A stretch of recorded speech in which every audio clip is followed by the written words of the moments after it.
Can you avoid being affected by Trump's tariffs? Here are some strategies to protect your wallet. Price hikes and goods shortage could hit US shoppers in the coming week as tariffs start to bite. And consumers in the rest of the world will start to feel the pinch too, given the interdependence of the global supply chain. Take food, for instance.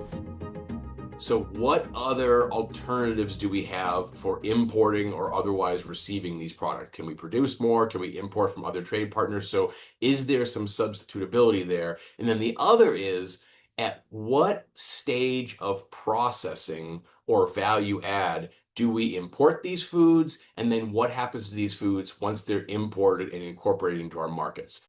Today we have lots of house brands from supermarkets which are priced around 15-20% even cheaper than the international brands. That's one way of saving. Group buys are getting more popular. And of course there are apps like Price Kaki that's introduced by Case. Right? You can compare prices of groceries across supermarkets. While Trump's tariffs could disrupt global trade dynamics, Singapore's free trade policy and diversified import sources will likely keep supermarket prices stable in the near term. And there could even be a silver lining or two. I don't see prices changing because I think we have already got certain stock of certain products that we need to sell. But of course, we will run out in terms of inventory, and therefore the retailers themselves will have to reassess.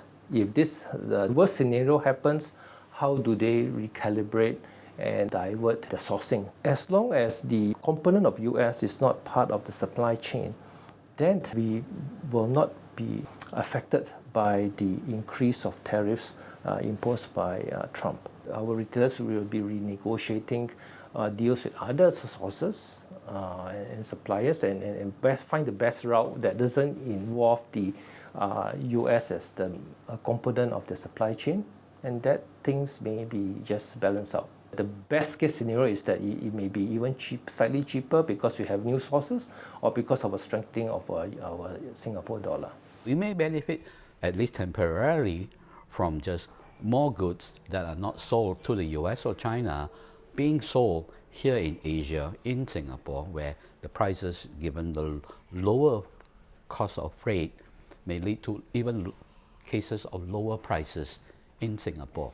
So goods and services may, over the next 12 months, be cheaper because of global slowdown in consumption that lead to businesses cutting prices to move goods. The US currently has a 10% blanket tariff on goods from various countries.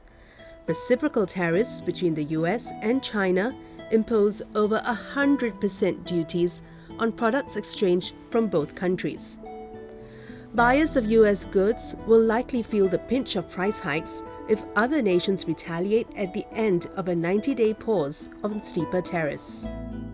Between 1 and 6 months, tariffs are going to have more immediate and visible impacts on fresh foods at the commodity level. So fruits, vegetables, animal products, of course, seafood. It's already a very challenging time in the food system where consumer sentiment is down.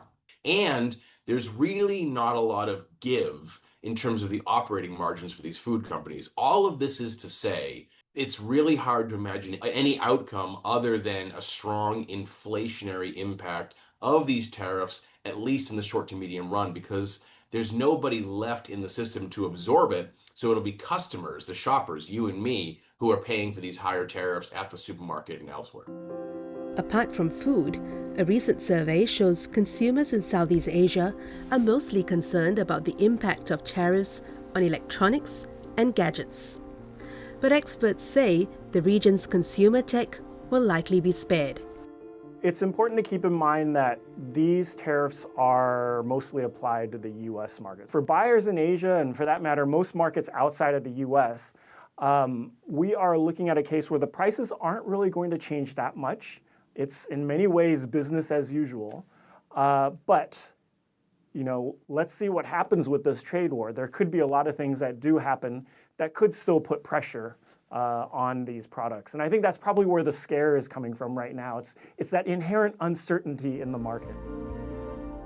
IDC says global IT spending could slow down this year as consumers and businesses hold back on purchases because of tariff fears. But if you really need to buy that new device or gadget, here's Brian's advice.